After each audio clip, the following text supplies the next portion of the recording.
Hello, my name's David. I'm an environment artist. And today, just thought I'd have a wander around Avatar Frontiers of Pandora. Just because I want to, really. I just fancy having a bit of, ambling time, really, I suppose. So we're starting off here, and all without Carol, I think. I think I'd kind of like to, just have a nice, chilled out sort of land-based exploration. And the weather's come in a bit, hasn't it? I'd need to orient myself. Oh, look at that, the rising spires. Oh yeah, there's an awesome waterfall. A river comes down there. I think we can make between these two peaks here. Oh, good old wander up there.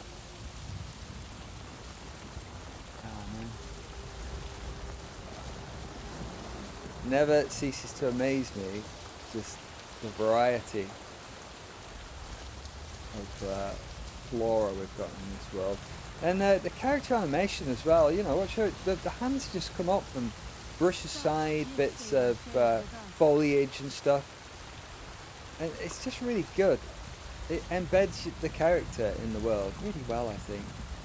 Yeah, it's there's a real sense of place. And being in the element of it, you know, being in your own element. That'd be great. Wish I was a Navi. I'd love to be a Navi. Before the RDA arrived. Whoa, watch out. Yeah, it'd be great. But, I mean, you just know that Pandora would be full of terrible little creepy crawlies, wouldn't it? Like, they don't really sort of feature in any of the content about Avatar, do they? But, I mean, you know, where's all the very small, you know, the insects, spiders, and parasites? Oh, wait, oh, lovely. I love the lightning strikes. Check that out. Just saw the tail end of it, didn't you? And, you know, it likes Spires. It's brilliant. Being out in the storm is great. But, yeah, I'm waiting for a game like this, right, to include the small-scale fauna. You know, you get down here and, you know, spiders, ants, and all sorts of life going down on here. And it wouldn't be as difficult as you might think either, because that sort of stuff would be lodded out really quickly. You know, from here, say around that tree, you'd see nothing of it. So none of it is loaded. You know, it's only when you start getting closer in that you can start to see things that would appear, and then the richness as you look down. You know, so everything else is cold outside of the view here, isn't it? You know, we're not rendering anything, all these mountains or any of the other veg. When you look down here, say you get down close, you know, the rest of the world's not being rendered, is it? You've got a field day with what you can render right now. And, you know, imagine, I mean, it'd be really well suited to procedural generation too. Ants and insects, spiders, spider webs, you know, whatever crazy creatures you want to cope with on Pandora, you know. And, you know, a worm, you know, I don't know, just stuff moved around. And, you know, maybe gameplay opportunities there, crafting, harvesting. I mean, that would be brilliant. And they go a long way toward that in this game, you know, the crafting and harvesting, which I love.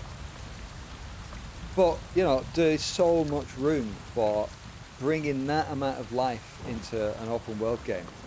You know, I think that, it's great. And it wouldn't be expensive, as I say. Because most of it would never be visible unless you're sort of looking right down at it here, and a very small LOD distance. I mean, even if LODs, you could LOD it, couldn't you? But there's an argument you probably might not even need LODs because they're so small, aren't they? Little small wildlife by their nature, that they would disappear from view very quickly.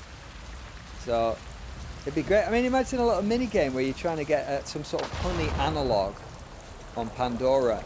Climbing up a tree, and you know, you kind of get attacked by the bees, and maybe there's other things that you could then craft to protect yourself from the bee sting type stuff. You know, there's a whole world of little involvement sort of activities, isn't it? You know, it embeds you in the world and makes you feel part of that ecosystem, I think. Pandora would be great for that. So yeah, someone, you know, I would really like that. Let's get some insects going.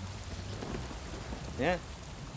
But, you know, again, it's all down to the same thing, isn't it? You know, is that going to be worth spending the money on getting someone to do it? Do we need insect artists? You know, it's all about money in it these days. So what it needs is an indie developer to do that. Forget about that from your major publishers. They're not interested. They're interested in what makes them the maximum return on investment. And that's all they're interested in, really. So it's left to the indie developers of the world to lead the way in terms of gameplay, you know. It used to be that indie developers simply couldn't compete with the tech, visuals, and scopes of games and stuff like that. But, you know, nowadays with the engines that we have available, you know, small teams can really punch well above their weight with modern tech. So, yeah, I'd very much like to see something like that. And, you know, I mean, I have a keen interest in the indie scene and the smaller studio scene. I think that there's great scope for innovation, and the stuff that works then will get parroted by the larger developers because they see what's working. So, you know, that's the way it goes. And I mean, I'm happy to see that seems to be working quite well. Wow, whoa, excellent. You know, there's so many great indie games out these days, or at least, I mean, it's hard to know what's indie, isn't it, sometimes. Lots of smaller studios making many interesting games, aren't there?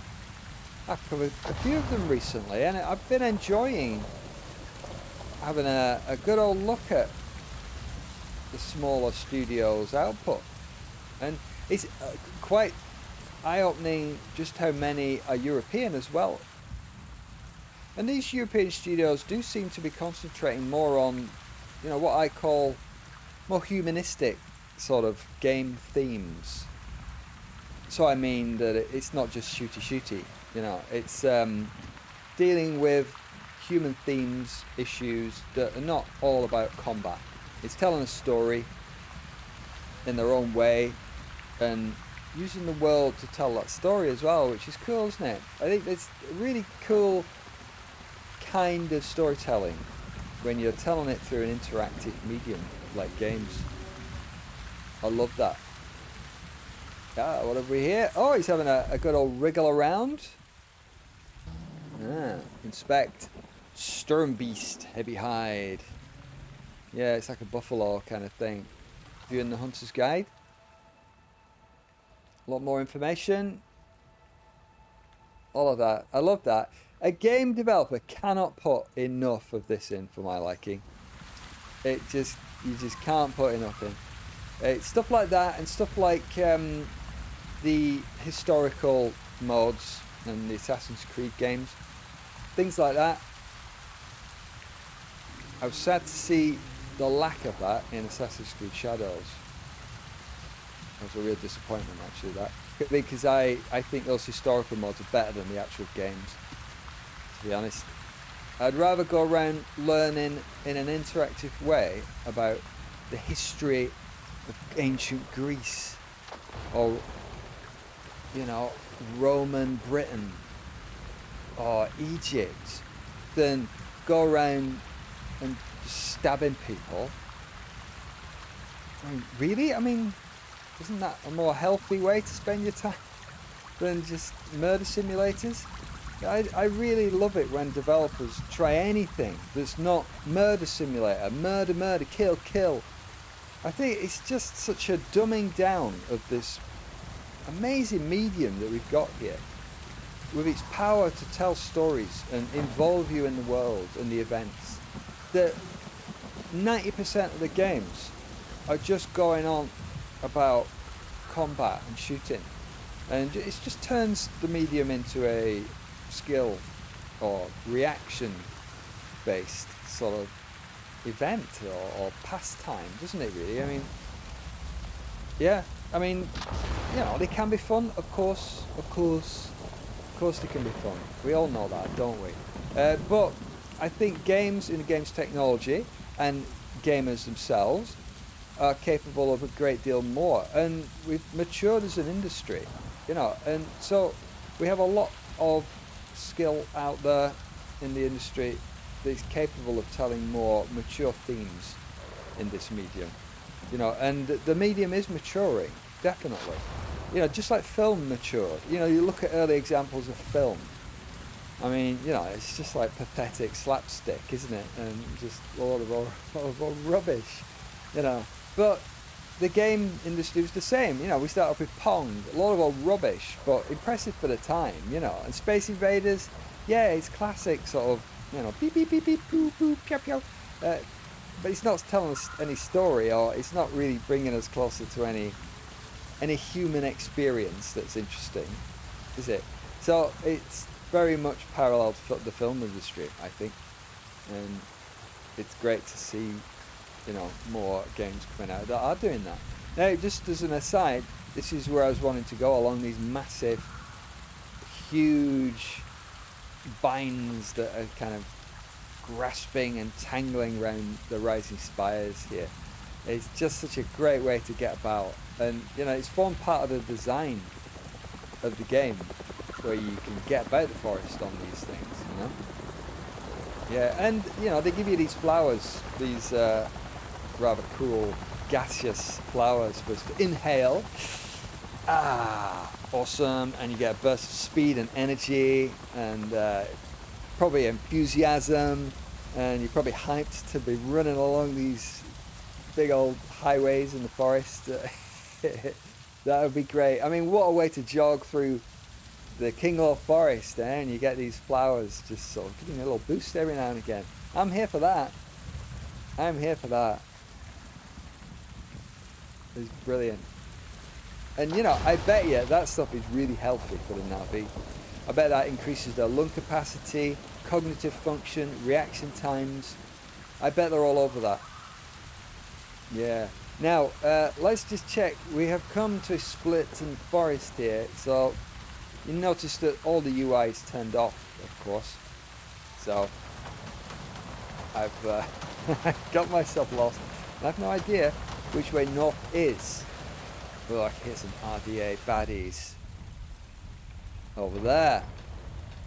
Yeah, RDA baddies there. Let's give them a wide berth, and we'll head over this way, in between these huge mountains, and back down to the forest floor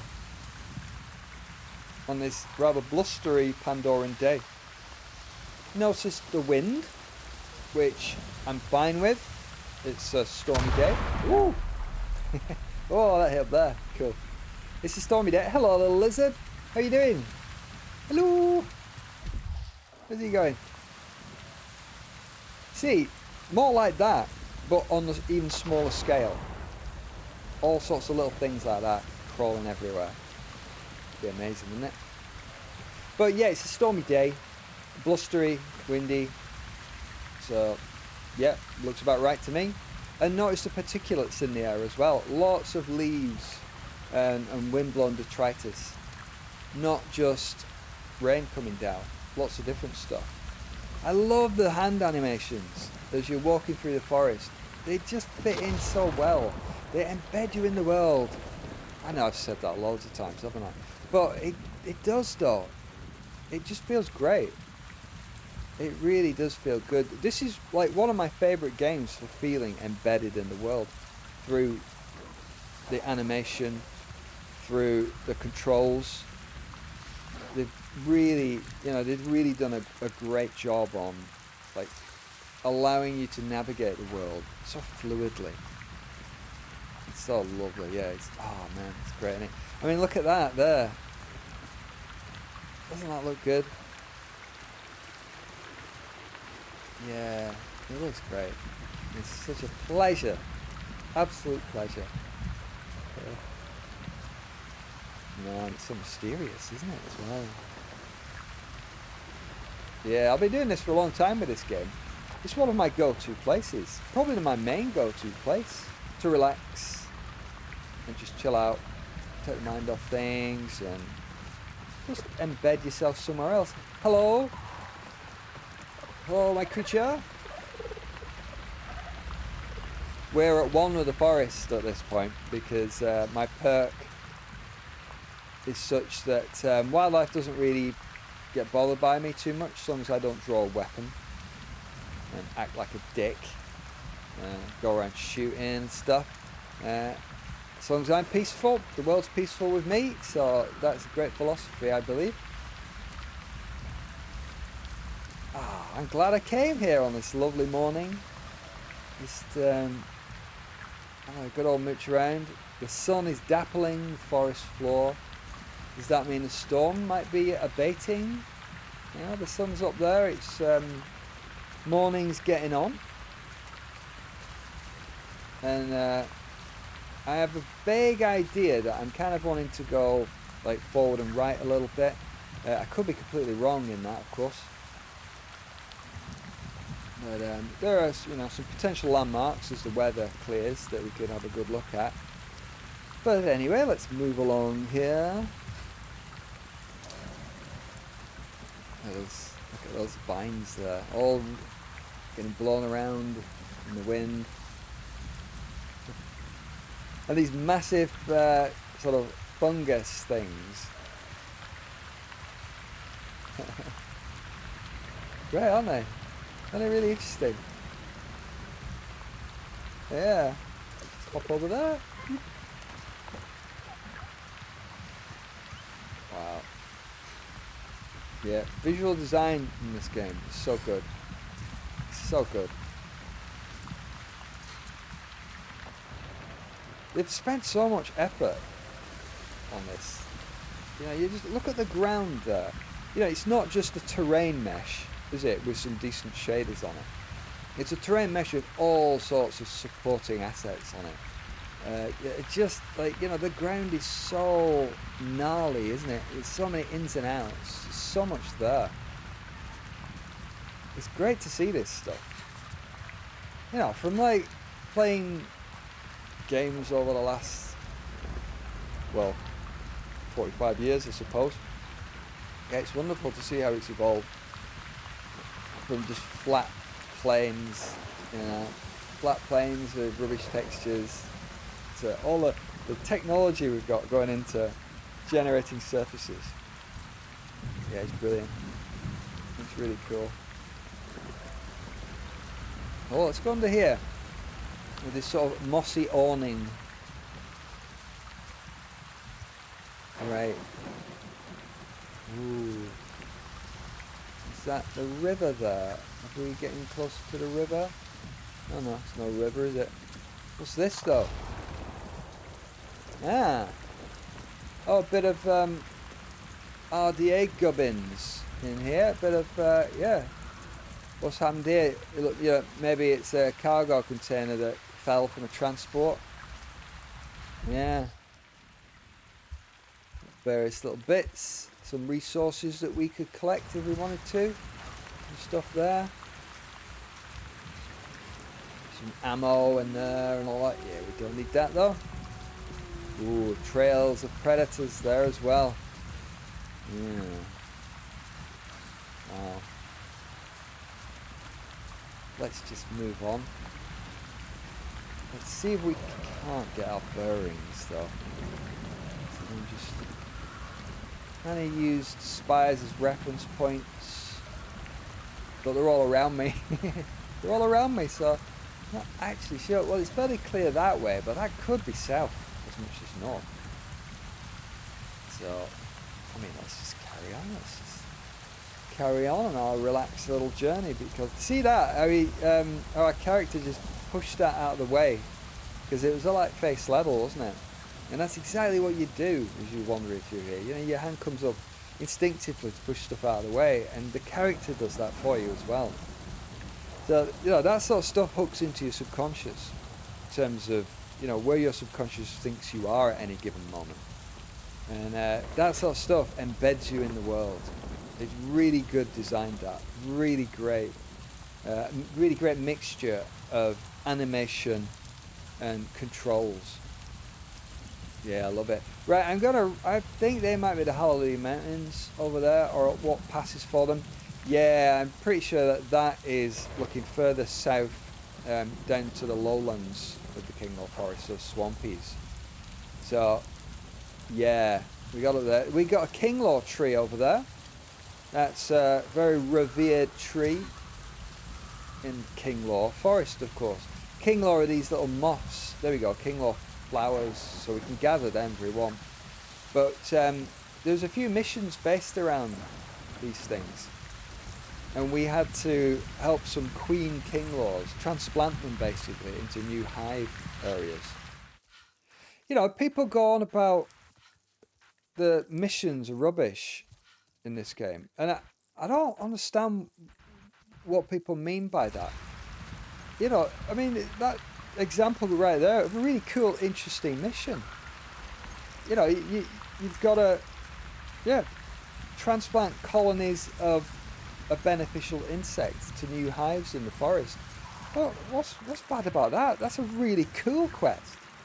I mean, it's a side quest, but it's a really cool one, and the game is full of ones like that. You know, it's not all just go there, shoot that, go there, kill that, bang, bang, bang. You know, it's not that. It's inventive missions that make you feel more part of the world. I'm going to try and jump on that. There we go. Bouncy and slide. There we go. Excellent. But yeah, it's full of stuff like that. And that to me is good missions and quests. Not boring. So I don't know. I've yet to see the validity of such criticism. So I really do think that it's just a matter of a few people taking a dislike, making content, and then other people watch that content and they set their judgment to that and don't look any further. So, you know, in my continuing campaign, let's keep a broad open mind, shall we? Let's try and keep an open mind about everything in life. Don't succumb to your preconceptions.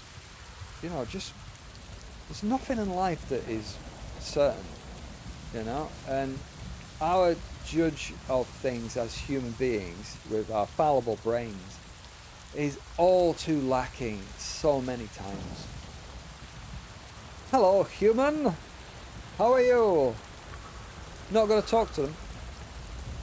So this is a research station that I have reactivated at some point in the past. Now let's check out the pollution levels. Wow, look at that. Air quality 100% clean across the board. Brilliant. Take that, RDA. I've cleaned this place up. Lovely.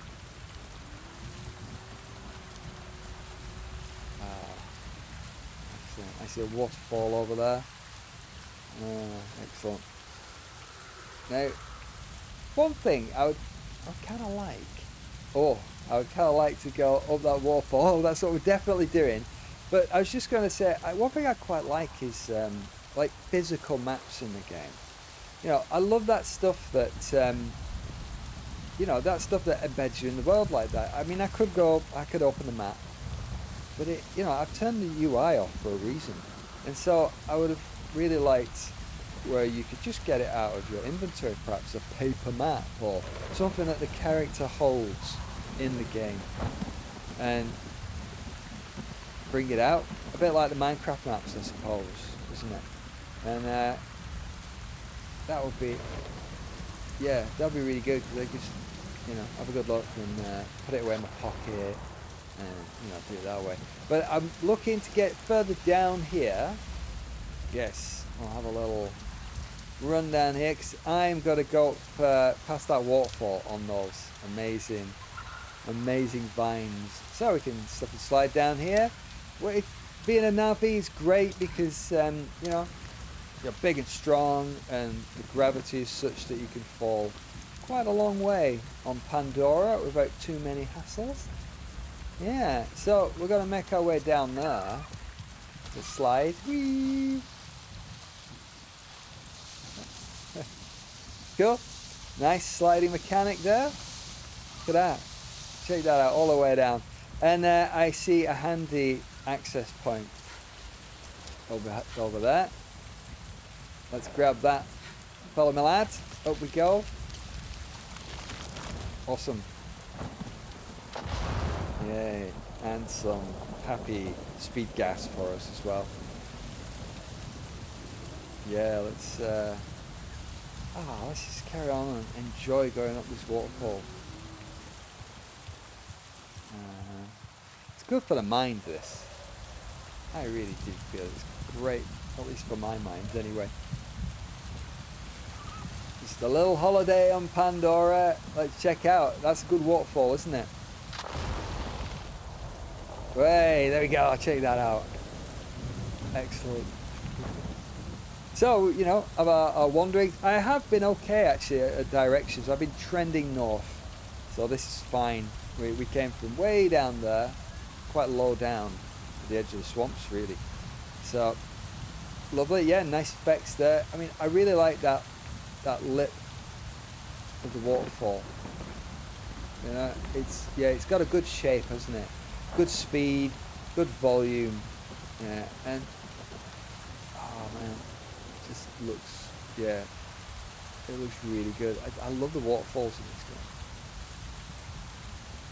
game. They're really great examples of, you know, some good water tech, some good modelling, good observation, good, you know, world building. Yeah, they've thought about water a lot. This game. Yeah. I mean, I'd be really interested, you know, to see what sort of input did they have from, you know, like the movie side of Avatar. You know, like, what was James Cameron, like, you know, popping in and sort of checking stuff out. We're getting tonight. That was quite a sudden shift, wasn't it, there? That's a shame. But quite abrupt. Or, you know, I think they probably did have a lot of support on that side of things, you know what I mean, because it's a major game, isn't it? You've got to get it right, so all of the resources of the movie franchise would have been at their disposal, I imagine. Yeah. Now, I don't know whether you remember, there was an Avatar game, I think it was called something like James Cameron's Avatar, and it came out in 2009, and I really liked it. I mean, I was starved of any kind of Avatar content. Of course, you know, it's the only game out there. But I thought that for a movie tie-in, they did a great job. You could play through the game as a Na'vi or an RDA human, and, you know, a whole separate quest lines, you know, from obviously different points of view and stuff. Different vehicles. The Na'vi could fly the Ikran. As RDA, you could fly the Banshee helicopters and stuff, and you know, it wasn't an open world like this, but it was pretty open. You know, I think they did a pretty good job of it, really. And I mean, I played through it both as a Na'vi and as a human. Enjoyed both campaigns. Thought it was great fun. You know, big, pretty wide open levels. And yeah, considering the technical limitations of the time, I thought it was great. But there was one weird thing about it, is that it was really rare to get a nighttime sort of mission or time. I mean, it was nominally kind of like a random thing, I think, is that it would be day or night when you went out in the environment. And at night, I just remember it looking great. You know, you had all the bioluminescent stuff going on. It was brilliant, you know, it was just like what you wanted, but it was like really rare. I think, you know, playing through the whole game like twice, and it only happened maybe 2 or 3 times. And I seem to remember, you know, reading up and how do I get the night mission sort of stuff, and from what I gathered, I'm sure it just seemed to be like random. But I mean, it was a really low chance, and it was a shame because I thought like the game really sang at night. It had all the beautiful bioluminescent gubbins going on. I mean, at the moment here, it's predominantly green and blue, isn't it? But there are plenty of times where, you know, there's lots of different colours going on as well. You know, reds and oranges, and you know, a broader palette going on. But yeah, I really enjoyed that Avatar game, and so it took until this game in 2023 before we had another one. So, I mean, with all the films, they keep rolling on, don't they? Keep rolling on, and I'm really pleased to see that this is getting a bit more DLC next month in December of 2025. And I thought we'd done. I thought they'd pretty much, you know, after the lukewarm reception, I thought, well, won't be getting any more content after the season pass stuff. But no, we do. We get a whole another area. And I'm thinking maybe it might be a bit dreary with, you know, it's like fire and ash, isn't it? So it's going to be a bit fiery and ashy, I presume, isn't it? You know, and I'm worried that it might just be a bit of a depressing environment. Because I come here for this, you know, this beautiful, pristine, untouched, cleaned landscape that I've worked hard to sort of get rid of all the RDA pollution. And it's a beautiful, wonderful environment. And so the DLC area that's kind of more ruined, I guess, it's less appealing to me. But it's, you know, it's more content for the game. So I'm very happy that we're getting more stuff.